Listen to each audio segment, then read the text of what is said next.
Hi, welcome back to this channel. आज इस video में हम बात करेंगे कि कितने सीजेरियन करवा सकते हैं और एक सीजेरियन के बाद दूसरा प्रेगनेंसी आपका प्लान कर सकते हैं, यानी कि दो सीजेरियन के बीच में कितना गैप होना चाहिए। क्योंकि ये एक कमेंट मेरे पास बहुत ज़्यादा आता है ये भी कि या एक सीजेरियन हो गया है तो दोबारा से मैं प्रेगनेंसी कब प्लान कर सकती हूँ या दोबारा से कंसीव कब कर सकती हूँ। और ये भी आप लोगों का क्वेश्चन आता है कि एक मिसकैरेज हो गया है, सिजेरियन करवाना पड़ा है, तो दोबारा से मैं कब कंसीव कर सकती हूँ। तो इसमें यह है कि जब आपका मिसकैरेज हुआ है तो वो आपको डॉक्टर से दोबारा से कंसल्ट करना चाहिए कि आप दोबारा से कब प्लान कर सकते हैं। क्योंकि हो सकता है कि किसी कॉम्प्लिकेशन की वजह से जो मिसकैरेज हुआ है वो कॉम्प्लिकेशन दोबारा ना हो प्रेगनेंसी में, और जो आपकी प्रेगनेंसी है दोबारा से वो हेल्दी प्रेगनेंसी रहे। तो मिसकैरेज के बाद आपको दोबारा कब कंसीव करना चाहिए, तो ये आपको डॉक्टर ही बेटर सजेस्ट करते हैं। तो ये आप डॉक्टर से ही कंसल्ट कीजिए। और अगर आपका एक सीजेरियन हुआ है तो दोबारा आप सीजेरियन करवाना चाहते हैं, क्योंकि बहुत से लोगों के मन में पहले से ही होता है कि नहीं, हमें तो सीजेरियन ही करवाना है, कि जो नॉर्मल डिलीवरी का जो पेन है लेबर का वो हम बेयर नहीं कर सकते हैं। तो दो सीजेरियन के बीच में कम से कम 2 साल का गैप ज़रूरी होना चाहिए। 2 साल नहीं तो कम से कम 1.5 साल का गैप ज़रूर होना चाहिए, क्योंकि उतना टाइम लगता है एक सर्जरी के बाद आपकी बॉडी को कम्प्लीटली हील होने में। कि उससे कम टाइम में अगर आप कंसीव कर लेते हो दोबारा, तो आपकी बॉडी पे भी जो आपकी हेल्थ है वो पहले जैसी नहीं रहती है, और आपका जो बेबी है उसकी हेल्थ पे भी इफेक्ट पड़ता है। क्योंकि जैसे अगर आपने 6 महीने बाद या 1 साल बाद अगर आपने कंसीव कर लिया दोबारा से, तो जो आपका पहले जो बेबी है वो भी छोटा है, उसको भी आपका पूरा टाइम चाहिए। आपकी हेल्थ भी अभी पूरी तरह से रिकवर नहीं हुई है। जो स्कार होता है यूट्रस के ऊपर वो अभी इतना हील नहीं हो पाता है पूरी तरह से। और दूसरा, आप फीड भी देते हो बच्चे को, तो ये होता है कि जब आप प्रेग्नेंट हो तो आपको उसको वॉर्म में जो बेबी है उसको भी न्यूट्रिशन देना है, जो बाहर है वो भी फीड कर रहा है। तो इससे आपकी हेल्थ कहीं ना कहीं इफेक्ट होती है। और दूसरा, अगर आप बच्चे को फीड भी करवा रहे हो और आप प्रेग्नेंट भी हो, तो बच्चे का जो वेट है वो कम होने के चांसेस रहते हैं। पहले जो बेबी है कि 2-2.5 साल तो बच्चा ज़्यादातर गोद में ही रहता है, कि उसको पूरा मतलब पूरा दिन आपको उसको देखना है। तो उसको आप अच्छे से टाइम नहीं दे पाओगे, क्योंकि आपको उसको भी टाइम देना है, अपनी हेल्थ का भी ध्यान रखना है। प्रेगनेंसी में जो हर 15 दिन पे महीने में विजिट होती है, आपको वो सब भी करना है।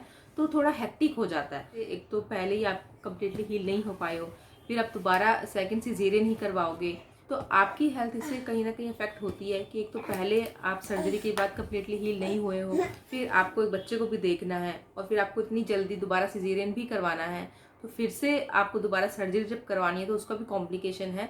तो इन सब से बचने के लिए बोला जाता है कि 2 साल का गैप होना चाहिए, या 1.5 साल का गैप तो एटलीस्ट होना ही चाहिए दो सीजेरियन के बीच में। और इससे आपकी प्लेसेंटा पोजीशन पे भी बहुत फर्क पड़ता है, जिसे प्लेसेंटा क्रीटा कहते हैं। इसमें जहाँ भी पहले यूट्रस पे स्कार है वहीं पे प्लेसेंटा जाके चिपक जाता है, क्योंकि वो एरिया थोड़ा वीक होता है, तो प्लेसेंटा वहीं पे जाके चिपक जाता है, क्योंकि वो कम्प्लीटली हील नहीं हुआ है, उसको हील होने का टाइम ही नहीं मिला है। तो इस वजह से बाद में भी कॉम्प्लिकेशन होते हैं डिलीवरी के बाद में। इस पे हो सकता है मैं अलग से एक वीडियो करूंगी प्लेसेंटा क्रीटा पे, क्योंकि इसमें बाद में जो कॉम्प्लिकेशन होते हैं कि ब्लीडिंग ज़्यादा होती है इसमें।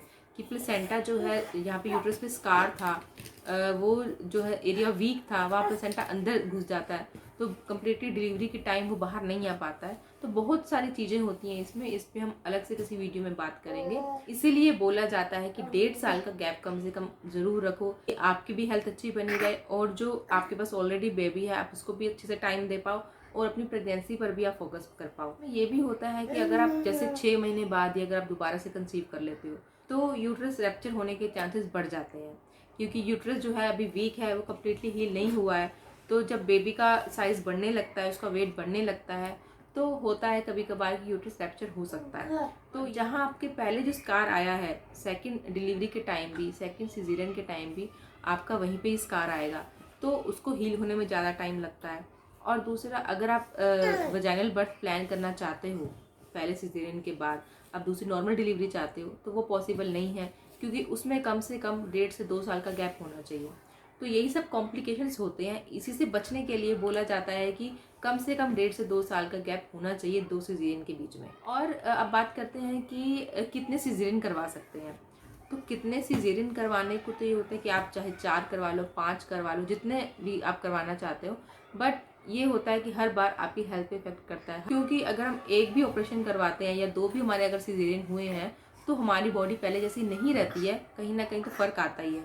दूसरा, हर बार जो सीज़ेरियन के बाद जो भी कॉम्प्लिकेशंस होती हैं वो झेलनी पड़ती हैं, या जो भी इन्फेक्शन के चांसेस होते हैं वो हर बार बढ़ते जाते हैं। हर बार आपका यूट्रस कट रहा है, आपका पेट कट रहा है, तो हेल्थ पहले जैसी नहीं हो पाती है। अगर आपने पहले से प्लान कर रखा है कि आपको 1 या 2 बेबी करने हैं, तो आप सिजेरियन प्लान कर सकते हो। लेकिन अगर आपके माइंड में पहले से ही है कि आपको बड़ी फैमिली चाहिए, तो आप ट्राई करो कि आपकी नॉर्मल डिलीवरी ही हो, क्योंकि उसमें एक तो कॉम्प्लिकेशंस कम है, और दूसरा आपको बार बार ऑपरेशन नहीं करवाना पड़ेगा। हर बार जो ऑपरेशन के बाद जो कॉम्प्लिकेशंस हैं उसके चांसेस कम हो जाएंगे। जितनी बार यूट्रस पे स्कार आता है उतनी बार बच्चेदानी जो है वो कमज़ोर होती जाती है, तो उसके रैप्चर होने के चांसेस भी उतने ही बढ़ते जाते हैं। वैसे अगर आप करवाना चाहते हो तो बहुत से लोग हैं जिनके 6 भी हुए हैं, 7 सीजरियन भी हुए हैं। अगर आप गूगल सर्च करोगे तो आपको पता लगेगा, बट कॉम्प्लिकेशंस तो रहते ही हैं हर एक सर्जरी के साथ। सो होप ये वीडियो आपको अच्छा लगा है। अगर पसंद आया तो इसे जल्दी से लाइक कीजिए,